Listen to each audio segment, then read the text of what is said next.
everyone, this is Akash Shukani and welcome to Samarpan Techno School Biology YouTube channel. તમે ભણી રહ્યા છો chapter number 3 મનુષ્યમાં લિંગી પ્રજનન. આજે ભણીશું એ પૈકી લેક્ચર નંબર 9 કે જેમાં આજનો પહેલો ક્વેશ્ચન છે ગર્ભધારણ એટલે શું સમજાવી જરાયુનું કાર્ય વર્ણવો. ઓકે, અત્યાર સુધી આપણે લેક્ચર્સની અંદર શું જોયું તો કે ગર્ભાશયની અંદર ફલનની પ્રક્રિયા કઈ રીતે થાય, ગર્ભ વિખંડન કઈ રીતે થાય અને ગર્ભ સ્થાપન કઈ રીતે થાય. ઓકે, તો ગર્ભ સ્થાપન સુધીની પ્રક્રિયા આપણે જોઈ લીધી હતી. ત્યારબાદ આ ગર્ભનું શું થશે, વિકાસ થશે. તો માતાના પ્રજનન તંત્રમાં અથવા તો માદાના પ્રજનન તંત્રની અંદર શિશુના વિકાસને, ગર્ભ સ્થાપન બાદ શિશુના વિકાસને શું કહેવાય? ગર્ભધારણ. શું કહેવાશે? ગર્ભધારણ. તો આપણે અહીંયા લખીએ કે વ્યાખ્યા શું લખી શકીએ? વ્યાખ્યા તો કે માદા પ્રજનન તંત્રમાં ગર્ભ સ્થાપન બાદ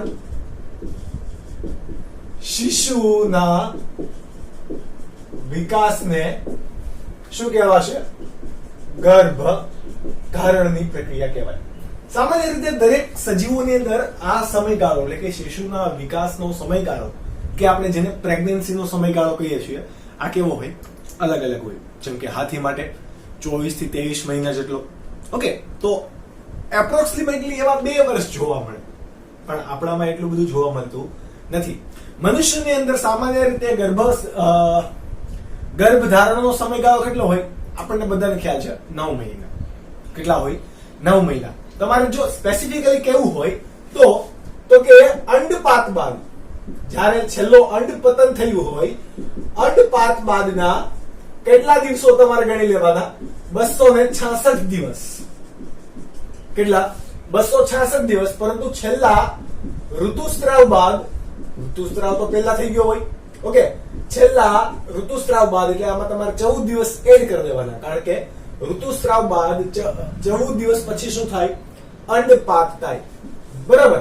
એટલે કે છેલ્લા અંડપાત બાદ 266 દિવસ, પરંતુ છેલ્લા ઋતુસ્રાવ બાદ કેટલા દિવસની પ્રક્રિયા છે? 280 દિવસ. 280 દિવસ એટલે અઠવાડિયાની અંદર કેટલા દિવસો આવે?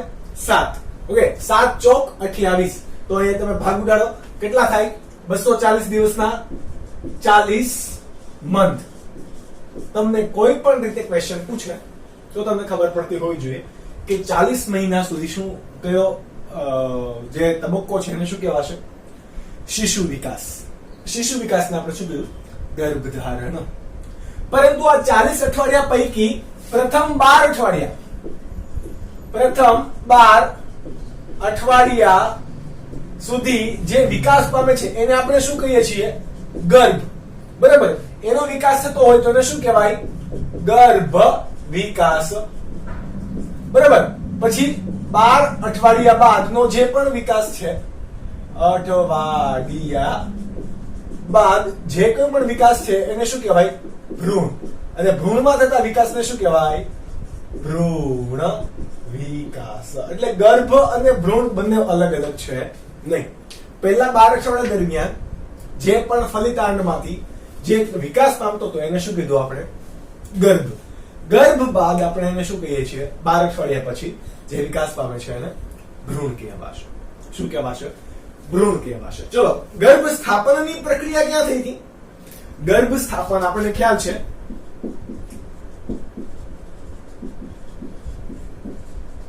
એન્ડોમેટ્રિયમમાં થઈ હતી. બરાબર? ગર્ભ સ્થાપનની પ્રક્રિયા એન્ડોમેટ્રિયમમાં થઈ હતી. એટલે કે આપણે અહીંયા આવું કંઈક એન્ડોમેટ્રિયમનું એક આવરણ દેખાડી દઈએ કે જેની અંદર અહીંયા શું હતું? ગર્ભકોષ કોથળી હતી કે એ પૈકી અંતઃકોષ સમૂહ અથવા તો પ્રાણીજ ધ્રુવ આ છેડે હતું કે નહીં? સૌથી બહારનું જે સ્તર હતું એને આપણે કયા સ્તર કીધા હતા? યાદ રાખો, ગર્ભ પોષક સ્તર અથવા તો એને શું કહેવાય? ટ્રોફોબ્લાસ્ટ. જે રેડ કલર થી અમે દર્શાવેલ છે એ. બરાબર? હવે તમારે અહીંયા જરાયુનું નિર્માણ કઈ રીતે થાય એ સમજવાનું છે. જરાયુનું નિર્માણ પહેલા આપણે શું ભણું છું? ગર્ભ પોષક રસાંકુરો અથવા તો એને કહેવાશે જરાયુજ રસાંકુરો. ગર્ભ પોષક રસાંકુરો અથવા એને શું કહેવાય? જરાયુજ અંકુરકો. જરાયુ નથી, પરંતુ જરાયુ નિર્માણની શરૂઆત કરવા માટેના જે અંકુરકો છે એ. ઓકે, આના નામ ઉપરથી ક્યાંથી વિકાસ પામશે? ગર્ભ પોષક રસાંકુરો કીધા તો ક્યાંથી ઓબ્વિયસલી વિકાસ પામે? ગર્ભ પોષક રસાંકુરોમાંથી એ વિકાસ પામશે. નાના આંગળી જેવા પ્રવર્તો હોય ગર્ભકોષ કોથળીના પોષક કોષો એટલે કે ટ્રોફોબ્લાસ્ટમાંથી અનિયમિત રીતે જો આંગળી જેવા પ્રવર્તો ઉપસી આવે તો એને શું કહેવાય? ગર્ભ પોષક રસાંકુરો. એટલે કે આ અહીંયા હતું તો આપણે એને ડ્રો કરીએ. સપોઝ કે આ ગર્ભકોષ કોથળીનું શું હતું? ગર્ભ પોષક સ્તર એટલે કે ટ્રોફોબ્લાસ્ટ. એમાંથી અનિયમિત રીતે અહીંયા જો આંગળી જેવા પ્રવર્ધો ઉપસી આવે તો આ ભાગને શું કહેવાય? ગર્ભ પોષક રસાંકુરો. શું કહેવાશે? ગર્ભ પોષક રસાંકુરો. આ ગર્ભ પોષક રસાંકુરો અથવા તો એને આપણે કહીએ જરાયુજ અંકુરકો એ ક્યાં હશે? ગર્ભાશયની પેશી તથા માતાના રુધિર દ્વારા ઘેરાયેલું હોય. અહીંયા શું હશે? આ એન્ડોમેટ્રિયમ નું સ્તર હોય ને અહીંયા, તો આ ગર્ભાશયની પેશી અને માતાના રુધિર, ગર્ભાશયની અંદરની દિવાલમાં શું છે? માતાનું રુધિર. તો એના દ્વારા કોણ ઘેરાયેલા હોય? ગર્ભ પોષક રસાંકુરો. આપણે અહીંયા લખવું હોય તો કઈ રીતે લખી શકાશે? તો કે ગર્ભ કોષ્ઠ કોથળીના પોષક સ્તર. એ પોષક સ્તર એટલે કોણ? ટ્રોફોબ્લાસ્ટ માંથી અનિયમિત રીતે આંગળી જેવા ઉપસી આવતા પ્રવર્ધોને શું કહેવાશે? ગર્ભ પોષક રસાંકુરો અથવા તો જરાયુજ અંકુરકો કે જે કોના વડે ઘેરાયેલા હોય? માતાના ગર્ભાશયની દિવાલ એટલે અથવા તો ગર્ભાશયની પેશીઓ વડે અને માતાના રુધિર દ્વારા ઘેરાયેલા હોય. હવે એમાંથી જરાયુનું નિર્માણ કઈ રીતે થશે? કોનું? જરાયુનું નિર્માણ એટલે આપણે અહીંયા હેડિંગ આપી દઈએ. કોનું? જરાયુનું. તો કે જરાયુ અને જરાયુજ અંકુરકોનો ફરક શું છે એ પણ તમને અહીંયાથી ખબર પડી જશે. હવે આપણા જે આ કયા હતા? ગર્ભ પોષક રસાંકુરો હતા. આ એ ક્યાં ફસાયેલા હતા? ગર્ભાશયની દિવાલ વડે. એટલે ગર્ભાશયની દિવાલમાં ઓબ્વિયસલી ગર્ભાશયની કોણ આવેલું હોય? પેશી આવેલી હોય. તો જ્યારે પણ આ જરાયુજ અંકુરકો એ ગર્ભાશયની પેશીઓ વડે એકબીજા સાથે જોડાઈ જાય અને ભ્રૂણ અને માતાની વચ્ચે આ શું છે?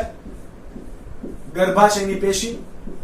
આ જરાયુજ અંકુરકો એ ગર્ભાશયની પેશી વડે જ્યારે જોડાઈ જાય ત્યારે એક આ સેતુ બનાવે. સેતુ એટલે કે કોઈ જોડાણ. બરાબર? આ બંને એકબીજા વડે હવે જોડાઈ ગયા છે. અલગ અલગ હતા એ હવે જોડાઈ ગયા છે. સામાન્ય રીતે પહેલા તો ઉપનાળ બનાવે. શું બનાવે? ઉપનાળ. આ ઉપનાળ છે એ ગર્ભનાળમાં ફેરવાય અને ગર્ભનાળ એના ફરતે ગર્ભનાળનો વિકાસ થતો થતો એ શામાં ફેરવાઈ જશે? જરાયુની અંદર. શાની અંદર? જરાયુની અંદર. એટલે તમને કદાચ પૂછે તો કે જરાયુ ક્યાંથી નિર્માણ પામે? તો કે ગર્ભ પોષક ઉપનાળમાંથી નિર્માણ પામે. તમે આ નીટ માટે યાદ રાખજો. ગર્ભ પોષક ઉપનાળ માંથી નિર્માણ પામે. ગર્ભ પોષક ઉપનાળ એટલે કે કોણ? જે ગર્ભ પોષક રસાંકુરો હતા એ કે જે હવે ગર્ભાશયની પેશી સાથે જોડાઈને આપણે અહીંયા લખતા પણ જઈએ. જરાયુ કોને કહેવાશે? તો કે જરાયુજ અંકુરકો. કોણ? જરાયુજ અંકુરકો ગર્ભાશયની પેશી સાથે જોડાઈ માતા અને ગર્ભ એટલે કે ગર્ભાશયની અંદર જે કંઈ પણ શિશુનો વિકાસ થઈ રહ્યો છે એ માતા અને શિશુ અથવા તો માતા અને ગર્ભ વચ્ચે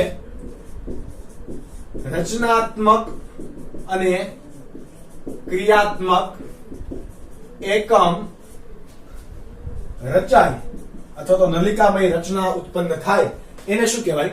જરાયુ. આ ધીરે ધીરે ધીરે ધીરે હવે કેવું થઈ જશે તો કે અહીંયાથી વિકાસ પામશે ને, એટલે આ ભાગ જે છે એને શું આપણે કહીશું? જરાયુ.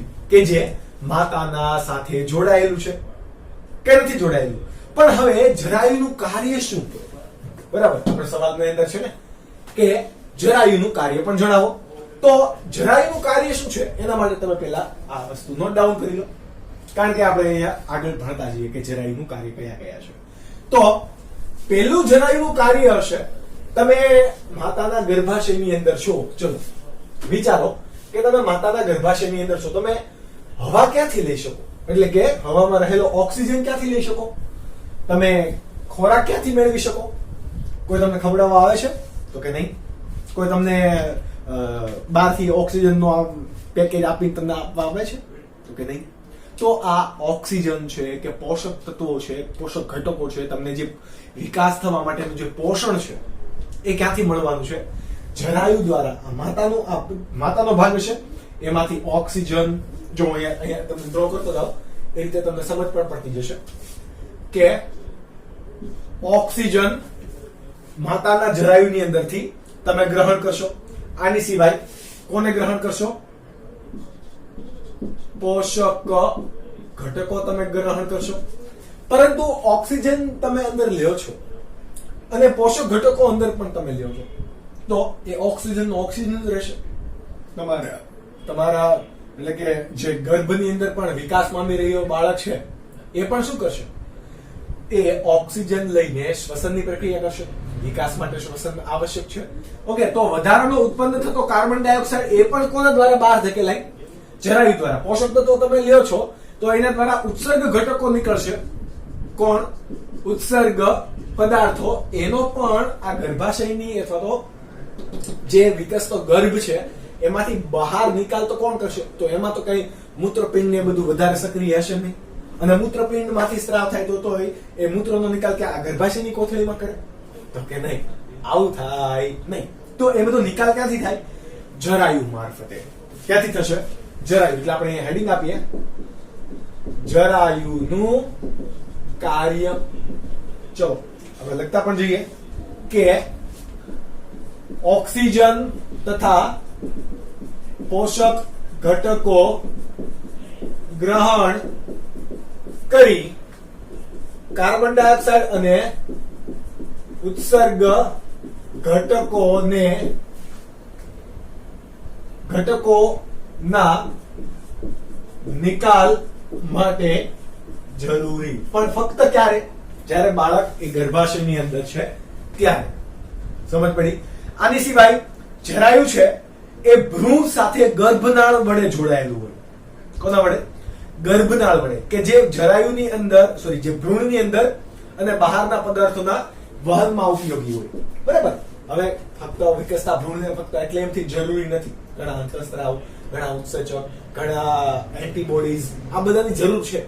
એટલે કે વિકસતા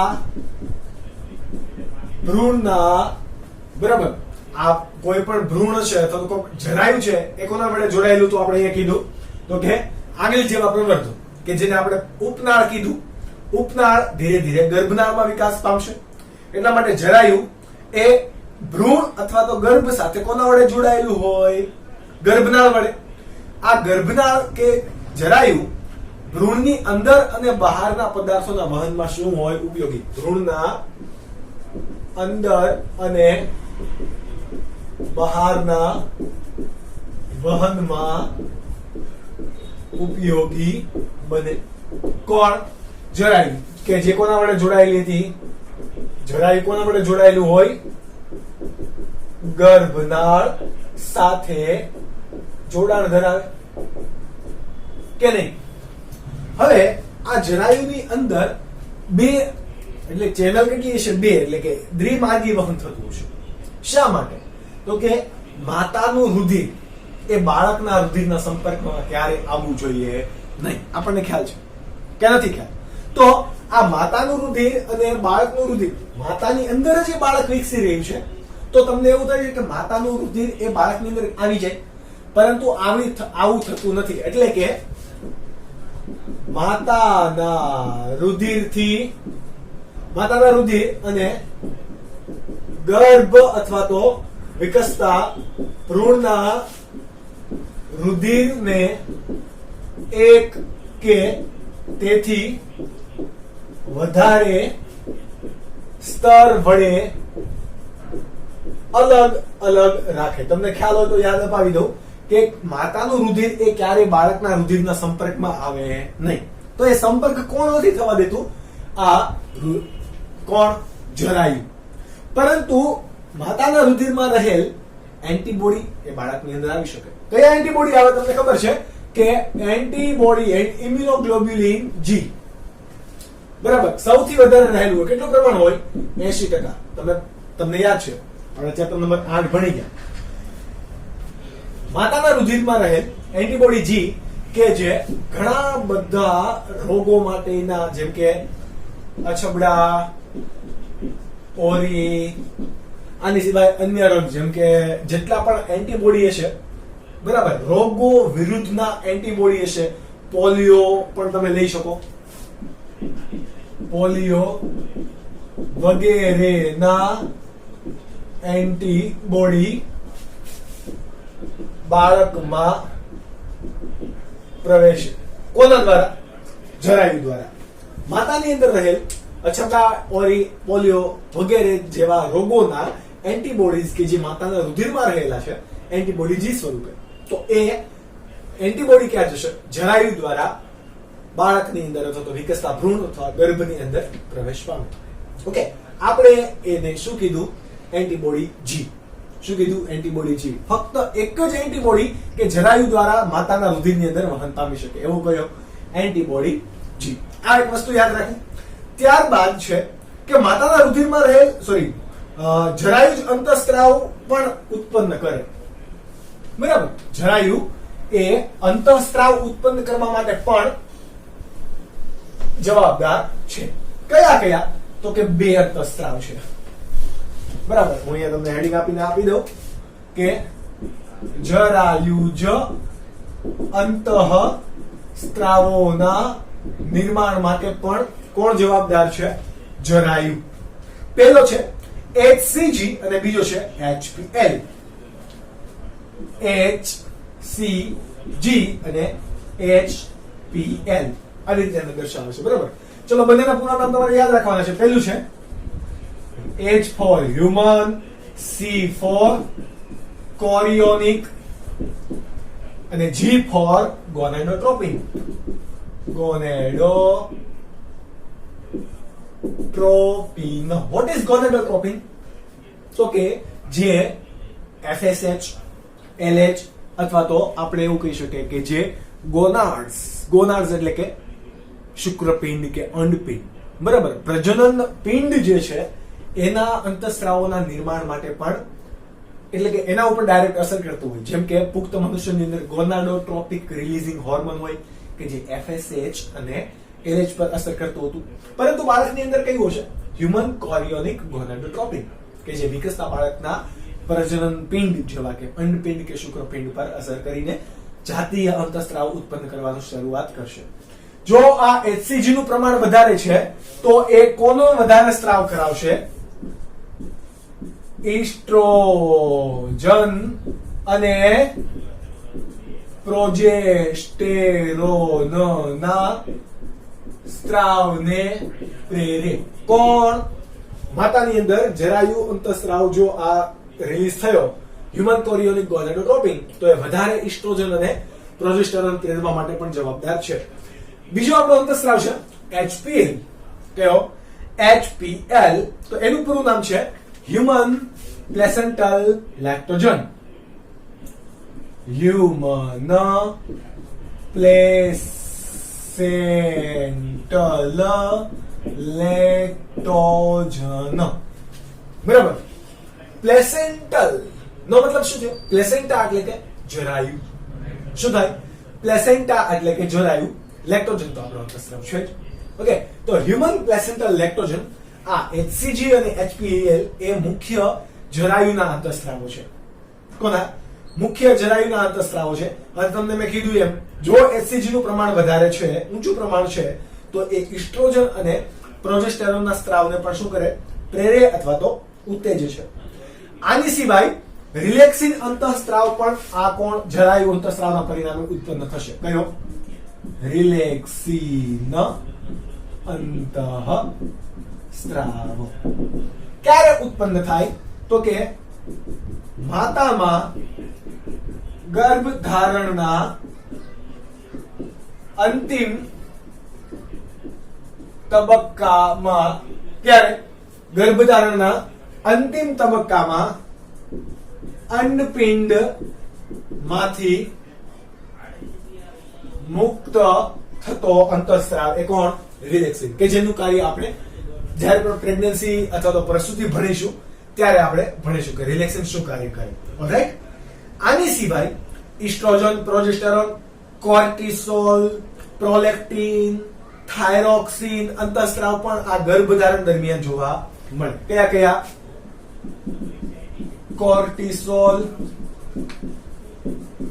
પ્રોલેક્ટિન,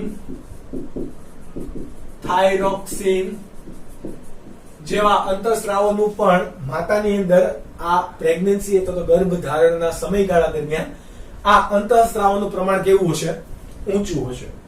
કેવું હોય? ઊંચું હોય. આ દરેક અંતઃસ્ત્રાવોનું કાર્ય શું હોય? ભ્રૂણની વૃદ્ધિ કરવી, માતાની અંદર ચયાપચય ફેરફારો અને ગર્ભધારણની જાળવણીમાં મદદ કરે. બધા જ અંતઃસ્ત્રાવનું કાર્ય શું? આ બાળક કે જે ભ્રૂણ સ્વરૂપે વિકસી રહ્યું છે એના ભ્રૂણમાં વિકાસ કરવો. આ દરમિયાન માતાની અંદર ઘણા બધા ચયાપચય ફેરફારો થતા હોય. પ્રેગ્નન્સી કાળમાં બહુ બધા ફેરફાર થતા હોય, તો એ ફેરફારો જાળવવા તથા આ ગર્ભધારણની સ્થિતિ એટલે કે પ્રેગ્નન્સીની સ્થિતિ ટકી રહે એ માટેનું પણ કાર્ય કરવા માટે આ બધા અંતઃસ્ત્રાવો સંયુક્ત રીતે કાર્ય કરશે. સમજ પડી ગઈ? કેમ પડી ગઈ? ઓકે, હવે જો આપણે જરાયુની વાત કરી જ રહ્યા છીએ તો મનુષ્યની અંદર સામાન્ય રીતે જોવા મળતો જરાયુ કેવા પ્રકારનો હોય? સામાન્ય રીતે દરેક પ્રાણીની અંદર જરાયુ અલગ અલગ પ્રકારનો હશે. કેવો હોય? અલગ અલગ પ્રકારનો. કેવા પ્રકાર છે જરાયુના એ પણ આપણે અહીંયા જોઈ લઈએ. ત્યારબાદ આપણે ટોપિકમાં આગળ વધીએ. આ નીટ માટે છે કે ક્યાંય પૂછાતું તો નથી, પરંતુ તમે ઘણા મટીરીયલ્સ સોલ્વ કરશો તો આ મટીરીયલ્સ ની અંદર આવા બધા નામ આપેલા હોય, ડિસ્કોઇડલ ને આ બધા, તો તમને એવું થશે કે આવું આપણને સરે ભણાવ્યું નથી. પણ ચલો આપણે જોઈ લઈએ કે ડિફ્યુઝ અથવા તો એપિથેલિયોક્ટરિયલ હોય, ડિફ્યુઝ અથવા તો એપિથેલિયોક્ટરિયસ કેવું હોય? ડિફ્યુઝ અથવા તો એપિથેલિયોક્ટરિયલ કે ઓક્ટરિયસ, બરાબર, એ કોની અંદર જોવા મળશે? ઘોડા કે ભૂંડ જેવા પ્રાણીની અંદર આ પ્રકારનું જોવા મળે. ઘોડા અને ભૂંડ જેવા પ્રાણીની અંદર ડિફ્યુઝ પ્રકારની જરાયુ જોવા મળે તો એપિથેલિયોક્ટરિયલ. ઓકે, ત્યારબાદ આપણે જોઈએ કે કોટાઇલેડોનરી. કેવું? કોટાઇલેડોનરી.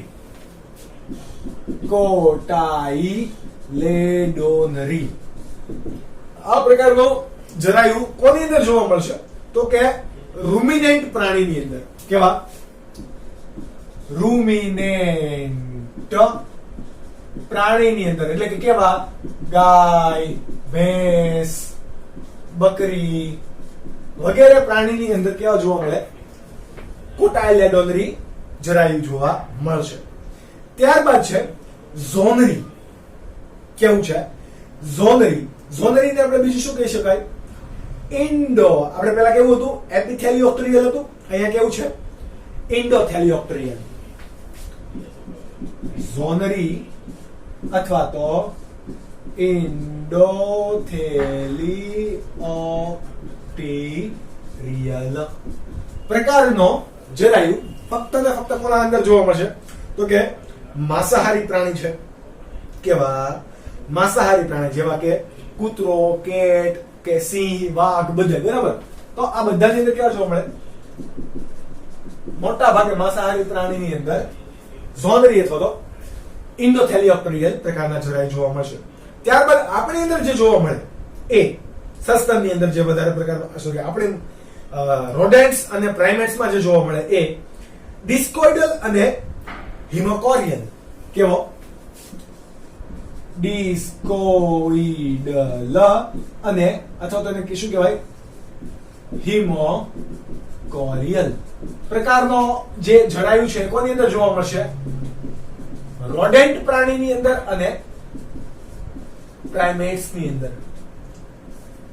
રોડેન્ટ્સ બોલે તો સસલું જેવા પ્રાણી, કેવા? સસલું, ઉંદર વગેરેની અંદર ડિસ્કોઇડલ અથવા હિમોકોરિયલ જોવા મળશે. જ્યારે પ્રાઇમેટ્સ ની અંદર કેવા જોવા મળશે? પ્રાઇમેટ્સ ની અંદર એપ, વાંદર, વાંદરા, લેમુર, ઓકે, હુલોક ગિબન, ચિમ્પાન્ઝી, મનુષ્ય, આ બધા જ પ્રાઇમેટ્સ ની અંદર આવી જશે. તો આપણી અંદર કયા પ્રકારનો જોવા મળે? ડિસ્કોઇડલ અથવા તો હિમોકોરિયલ પ્રકારનો જરાયુ જોવા મળશે. સમજ પડી ગઈ? હવે આ વાત હતી જરાયુની. આ જરાયુનું કામ તો થઈ ગયું, પરંતુ જેમ જેમ જરાયુનો વિકાસ થશે એમ એમ ગર્ભ સ્તરની અંદર શું થશે? વિખંડન થશે. શું થશે? વિખંડન. કઈ રીતે? તો એ આપણે જોઈએ કે આપણે એને કહીશું ગર્ભ સ્તરોમાં વિભેદન. ગર્ભ સ્તરનું નિર્માણ ક્યાંથી થાય એ જ આપણે પહેલા મેઇન ભણવાનું છે, બરાબર. આપણે અહીંયા લખી દઈએ પેલો ગર્ભ સ્તરમાં વિભેદન. ચલો, આ ગર્ભકોષ્ઠ કોથળી હતી. અહીંયા જે ગર્ભકોષ્ઠ કોથળી હતી એ કોની અંદર ગર્ભનું સ્થાપન થયેલું હતું? એન્ડોમેટ્રિયમમાં. કોની અંદર? એન્ડોમેટ્રિયમમાં. પણ હવે આ એન્ડોમેટ્રિયમ ને એન્ડોમેટ્રિયમ તરીકે ઓળખાશે નહીં. એ શેમાં? એને શું કહેવાય? પતનિકા કહેવાય. ગર્ભ સ્થાપન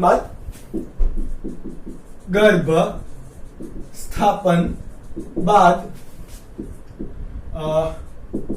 એન્ડોમેટ્રિયમ ને શું કહેવાય? પતનિકા કહે છે. પતનિકા કહે, બરાબર. હું તમને આ ગર્ભકોષ્ઠ કોથળી તમને અહીંયા દોરીને સમજાવું કેવા પ્રકારની હતી. તો આ ગર્ભકોષ્ઠ સ્તર હતું, એના આ છેડે શું હતું? અંતઃ કોષ સમૂહ કે જે પ્રાણી ધ્રુવ બનાવતો હતો. આ પ્રકારની કઈક ગર્ભકોષ્ઠ કોથળી હતી કે નહીં? તો અહીંયા ગર્ભ સ્થાપન બાદ અંતઃ કોષ સમૂહ છે એની અંદર વિભેદન પામશે. શું થાય? આ જે અહીંયા હું લખી દઉં, આ શું છે? અંતઃ કોષ સમૂહ છે. આ અંતઃ કોષ સમૂહ એ ગર્ભ સ્તરમાં ફેરવાશે. કયા કયા? અંતઃ કોષ સમૂહ એ અંતઃ અને બાહ્ય ગર્ભસ્તર માં વિભેદન પામે. એટલે કઈ રીતે પામશે? સૌથી પહેલા આવી રીતે નિર્માણ પામશે. આ અંતઃ ગર્ભસ્તર નિર્માણ પામી ગયું, એની બહાર આ બાહ્ય ગર્ભસ્તર નિર્માણ પામ્યું, બરાબર. આ રીતે શું થયું? અંતઃ ગર્ભસ્તર અને બાહ્ય ગર્ભસ્તર નિર્માણ પામી ગયું. યાદ રાખજો અથવા તો તમે નોટ ડાઉન કરી શકો.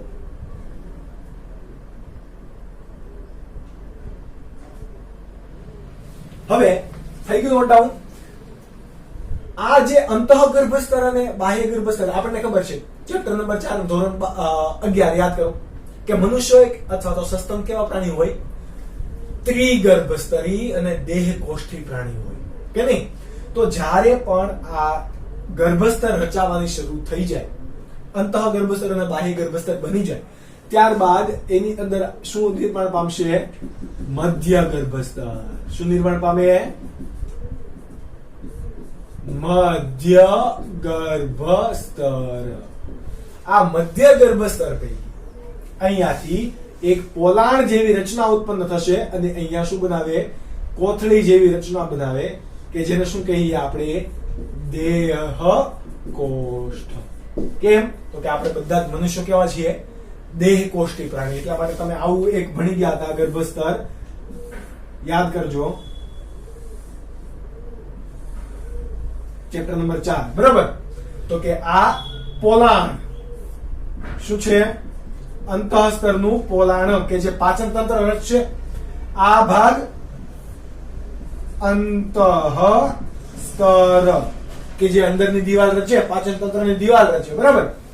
આ ભાગ મધ્ય સ્તર કે જે સંયોજક પેશીને બધું રચે.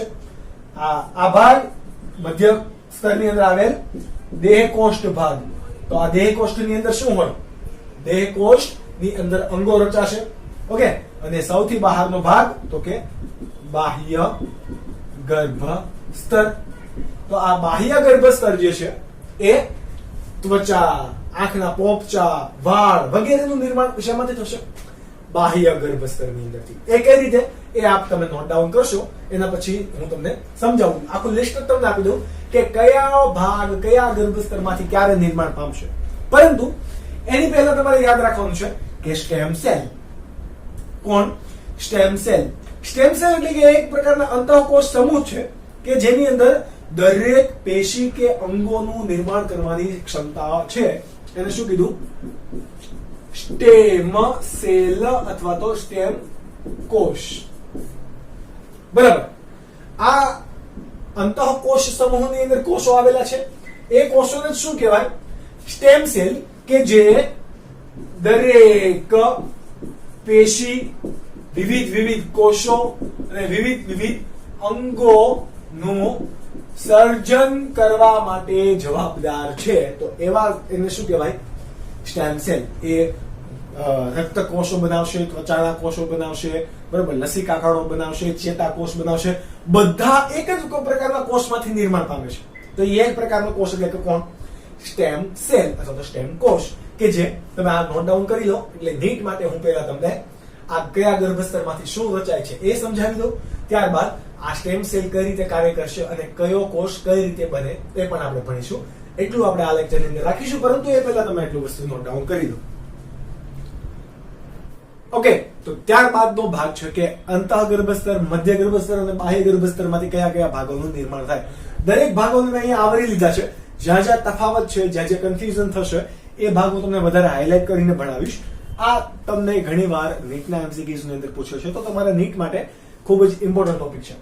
શરૂઆત કરીએ કે બાહ્ય ગર્ભસ્તર.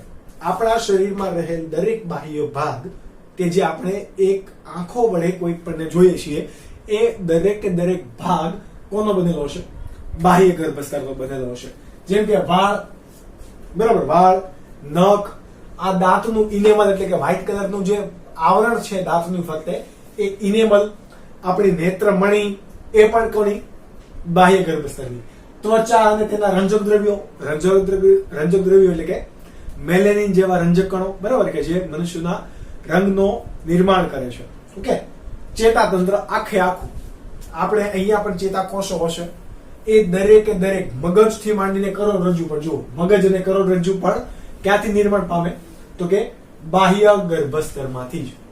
ઓકે. તો સંપૂર્ણ ચેતાતંત્રનું નિર્માણ કોની અંદરથી થશે? બાહ્ય ગર્ભસ્તરમાંથી. આ તમારે ખાસ યાદ રાખવાનું છે. ત્યારબાદ છે હોઠના શ્લેષ્મ પટલ. હોઠની બહારની ત્વચાની જે સપાટી છે એ તો ઓબ્વિયસલી બાહ્ય ગર્ભસ્તરની બનેલી હશે, પરંતુ એની અંદર આવેલી શ્લેષ્મયુક્ત ગળીઓ હોઠની અંદર આવેલી, તો એ પણ શાની બનેલી હશે? બાહ્ય ગર્ભસ્તરની અંદર. ત્યારબાદ ગાલ. ઓકે. ગાલ અહીંયા અંદરથી આ વાગ્ય હોય એ પણ કોનો? બાહ્ય ગર્ભસ્તરનો. ત્યારબાદ દાંતની નીચે આવેલા પેઢા, મોઢાનું તાળવું, એ પણ શાનું? બાહ્ય ગર્ભસ્તર. મળ માર્ગનો નીચલો ભાગ એટલે કે મળ માર્ગથી બહારનો જે કોઈ પણ ભાગ છે, ઓકે, નિતંબ વાળો ભાગ, તો એ બધો બાહ્ય ગર્ભસ્તરનો બનેલો. માદાની અંદર મુખ્ય ભગોષ્ઠ અને ગૌણ ભગોષ્ઠનો બહારનો ભાગ એ શાનો બનેલો છે? બાહ્ય ગર્ભસ્તર. આંખનો પારદર્શક પટલ. આંખની અંદર શ્વેત પટલ અને પારદર્શક પટલ બે આવેલું હોય. એ પૈકી પારદર્શક પટલનો ફક્ત અગ્ર અધિચ્છદનો ભાગ કયો? પારદર્શક પટલની અગ્ર અધિચ્છદનો ભાગ એ શાનો બનેલો હશે? બાહ્ય ગર્ભસ્તર. સિલિયરી કાય, બરાબર, સિલિયરી સ્નાયુ પણ શાના? બાહ્ય ગર્ભસ્તર. અને આઇરિસ. આ ત્રણે ત્રણ એ ફક્ત કોના પણ બનેલા હોય? મધ્ય ગર્ભસ્તરના પણ. એટલે કે બાહ્ય ગર્ભસ્તર અને મધ્ય ગર્ભસ્તર સંયુક્ત રીતે આ બનેલા હશે. કયા કયા ભાગ? પારદર્શક ભાગ, શ્વેત પટલ, સિલિયરી કાય અને આઇરિસ. તમારે અહીંયા જોવાનું, અહીંયા આઇરિસ નથી, અહીંયા આઇરિસ છે. ઓકે. ત્યારબાદ કર્ણપટલની બહારનો ભાગ, આ કર્ણપટલની બહારનો ભાગ એ શામાં બનેલો હોય? ત્વચામય હોય. તો એ સોરી, જે કર્ણ નળી છે, બરોબર, કર્ણ નળી વાળો જે ભાગ છે, બહારનો ભાગ, એ બાહ્ય ગર્ભસ્તરનો. ગ્રંથિની વાત કરીએ તો બહિર્સ્રાવી ગ્રંથિ તરીકે પ્રસ્વેદ ગ્રંથિ આપણા શરીરની અંદર આવેલી હોય, સ્તન ગ્રંથિ આવેલી હોય, ઉપકર્ણ ગ્રંથિ આવેલી હોય કે જે કર્ણ મીણનું નિર્માણ કરશે, ટેલ ગ્રંથિ આવેલી હોય કે જે સ્કિનને ઓઇલી રાખે છે. ઓકે. અને અશ્રુ ગ્રંથિ. આ પાંચે પાંચ ગ્રંથિનું નિર્માણ બાહ્ય ગર્ભસ્તરમાંથી. અંતઃસ્રાવી ગ્રંથિ પૈકી એડ્રિનલ ગ્રંથિનો મજ્જકનો ભાગ, એડ્રિનલ મજ્જક, પિનિયલ ગ્રંથિ કે જે મગજની અંદર આવેલી છે, પિટ્યુટરી ગ્રંથિ ના બંને ભાગ એટલે કે અગ્ર પિટ્યુટરી અને પશ્ચ પિટ્યુટરી બંને, બરાબર. તો એ બંને ભાગ પણ શાના બનેલા હશે? બાહ્ય ગર્ભસ્તરમાંથી. ત્યારબાદ આવીએ આપણે મધ્ય ગર્ભસ્તરમાં. તો સંયોજક પેશીના સ્નાયુ, કોના? સંયોજક પેશીના સ્નાયુ શાના બનેલા હોય? મધ્ય ગર્ભસ્તરના. તમને એવું પૂછે કે આ ત્રણેય ગર્ભસ્તર પૈકી સૌથી પહેલા કયું રચાશે? તો અંતઃ ગર્ભસ્તર રચાશે, બરાબર. ત્યારબાદ આ બધાનું નિર્માણ થાય. મધ્ય ગર્ભસ્તર સૌથી છેલ્લે રચાય. પહેલા અંતઃ ગર્ભસ્તર, પછી બાહ્ય ગર્ભસ્તર, પછી વચ્ચે મધ્ય ગર્ભસ્તરનું નિર્માણ થાય. સ્નાયુ આપણા કોઈ પણ છે, મસલ, પછી મસલ જે ભાગેથી જોડા છે, સ્નાયુનો સાંધો એટલે કે સ્નાયુ બંધ, આ બધા કોના? મધ્ય ગર્ભસ્તર. ત્વચાની અંદર આવેલું આવરણ એટલે કે એને કહેવાય નિચર્મ, તો એ પણ મધ્ય ગર્ભસ્તરનું. નિચર્મની અંદર ઘણીવાર ચરબીનો ભરાવો થયેલો હોય તો એ મેદ પેશી હોય, બરાબર. નિચર્મની અંદર તંતુ સંયોજક પેશી હોય, ઇલાસ્ટિન વાળી પેશી હોય, એ અસ્થિ, કાસ્થિ બધું મધ્ય ગર્ભસ્તર. દંત ધાતુ એટલે કે ડેન્ટિન. તમને આ હવે પ્રશ્ન પૂછે કે ડેન્ટિન શાનું બનેલું હોય, એટલે તમે દાંત ભાળીને સીધું લખી દો બાહ્ય ગર્ભસ્તર, પરંતુ એનું ફક્ત ઇનેમલ એ બાહ્ય ગર્ભસ્તરનું, એનું અંદરનું આવરણ છે ડેન્ટિન, દંત ધાતુ, તો એ શાનું બનેલું હશે? મધ્ય ગર્ભસ્તરનું. ત્યારબાદ હૃદયની રુધિર વાહિનીઓ, આની સિવાયના રુધિર કોષો બધા મધ્ય ગર્ભસ્તરમાં બનેલા. દૈહિક અંગોની આપણે વાત કરીએ તો દૈહિક અંગો, તો એનું દૈહિક અંગોની સિવાય એની નલિકાઓ છે, એ પણ શાની? મધ્ય ગર્ભસ્તરની. ત્યારબાદ વાત કરીએ રક્તપટલની. રક્તપટલ પણ શાનું? મધ્ય ગર્ભસ્તર. અંતઃ ગર્ભસ્તર પૈકી પાચન માર્ગ સંપૂર્ણ રીતે શાનો બનેલો હોય? અંતઃ ગર્ભસ્તરનો. તમે આમ જોવા જાઓ તો મુખથી માંડીને ગુદાદ્વાર સુધી તમે જોવા જાઓ તો ત્રણ ગર્ભસ્તરનો ભાગ આવી જાય. અંતઃ ગર્ભસ્તરની અંદર તો ક્યાંથી? આપણે જે કંઠનળીથી ભાગ ચાલુ છે કાકડા પછીનો, બરાબર, કાકડાથી શરૂ થઈને ગુદાદ્વાર સુધીનો સંપૂર્ણ ભાગ જે અંદરનું આવરણ છે એ શાનું રચાયેલું હશે? અંતઃ ગર્ભસ્તર. દંત ધાતુ છે તો એ મધ્ય ગર્ભસ્તર. ઇનેમલ છે દાંત, તો બાહ્ય ગર્ભસ્તર. એટલે પાચન તંત્ર પૂછે તો સંપૂર્ણ પાચન તંત્ર પૂછે તો ત્રણ આવશે. ફક્ત પાચન માર્ગ પૂછે, પાચન માર્ગ, તો ફક્ત અંતઃ ગર્ભસ્તર. મુખનું અધિચ્છદ એ પણ શાનું આવેલું હોય? અંતઃ ગર્ભસ્તરનું બનેલું છે. કાકડા. મળ માર્ગનો ઉપરી ભાગ પૂછે તો અંતઃ ગર્ભસ્તર, મળ માર્ગનો નીચલો ભાગ પૂછે તો બાહ્ય ગર્ભસ્તર. તફાવત યાદ રાખજો. શ્વસન માર્ગની અંદર દરેક શ્વસન નળીની અંદરનો ભાગ, ફેફસાની અંદરનો ભાગ, શ્વસન વાયુ કોષ્ઠની અંદરની દિવાલ, આ બધું શાનું બનેલું છે? અંતઃ ગર્ભસ્તરનું. ત્યારબાદ મધ્યકર્ણની વાત કરીએ. મધ્યકર્ણ એટલે કે હથોડી, એરણ, પેગડું જે આવે એની જે દિવાલ છે એટલે કે મધ્યકર્ણની દિવાલ એ શાની બનેલી હશે? અંતઃ ગર્ભસ્તરની. કર્ણપટલની આંતરિક સપાટી, અહીંયા કર્ણપટલ છે, અહીંયા બાહ્ય કર્ણ છે, આ કર્ણપટલ, અહીંયા મધ્ય કર્ણ, તો આની આંતરિક સપાટી છે, અંદરની બાજુની સપાટી, તો એ શાની બનેલી હશે? અંતઃ ગર્ભસ્તરની. કર્ણપટલની બહારની સપાટી છે તો એ શાની બનેલી હોય? બાહ્ય ગર્ભસ્તરની. ક્યાં ગયું? કર્ણપટલનો બહારનો ભાગ. ઓકે, તો એ શાનો હશે? બાહ્ય ગર્ભસ્તર. પિત્તાશય એટલે કે યકૃતની અંદર આવેલો પિત્તાશય તથા સ્વાદુપિંડની નલિકા તથા યકૃત, સ્વાદુપિંડ, થાઇમસ ગ્રંથિ, પેરાથાઇરોઇડ ગ્રંથિ, પ્રોસ્ટેટ ગ્રંથિનો ઘણો મોટો ભાગ, જઠરાંતરીય ગ્રંથિઓ બધી જ શાની બનેલી હશે? અંતઃગર્ભસ્તરની. ત્યારબાદ આપણે વાત કરીએ કે મૂત્રાશયની અંદરનો ભાગ, મૂત્રાશયની અંદરનો ભાગ શાનો બનેલો હોય? અંતઃગર્ભસ્તરનો. માદાની અંદર પાર્શ્વ ભાગ સિવાયનો સંપૂર્ણ મૂત્રમાર્ગ, માદાની અંદર પાર્શ્વ ભાગ એટલે કે ભગોષ્ઠ ને આ બધાના ભાગોને છોડતા સંપૂર્ણ મૂત્રમાર્ગ શાનો બનેલો હશે? સંપૂર્ણ મૂત્રમાર્ગ એ અંતઃગર્ભસ્તરનો. નરની અંદર ફક્ત અગ્ર ભાગને છોડીને એટલે કે શિશ્નવાળા ભાગને છોડીને સંપૂર્ણ મૂત્રમાર્ગ છે એ અંતઃગર્ભસ્તરનો બનેલો એટલે અગ્રભાગ સિવાયનો સંપૂર્ણ મૂત્રમાર્ગ. ત્યારબાદ ભગોષ્ઠની આંતરિક સપાટી અને યોનિ માર્ગ એ બંને કોના રચાયેલા હશે? અંતઃગર્ભસ્તર. જ્યારે ભગોષ્ઠની બાહ્ય સપાટી કોની હતી? બાહ્ય ગર્ભસ્તરની. ઓકે, તો આ તો થઈ ગર્ભસ્તરની વાત કે જે તમારે યાદ રાખવાનું છે નીટ માટે. પરંતુ આપણે સ્ટેમ સેલની પણ વાત કરેલી હતી કે એક સેલમાંથી કયા સેલ કઈ રીતે બનશે, તો એનો પણ આપણે ચાર્ટ દ્વારા અભ્યાસ કરીએ. ત્યાં સુધીમાં તમે એટલું નોટ ડાઉન કરી દો.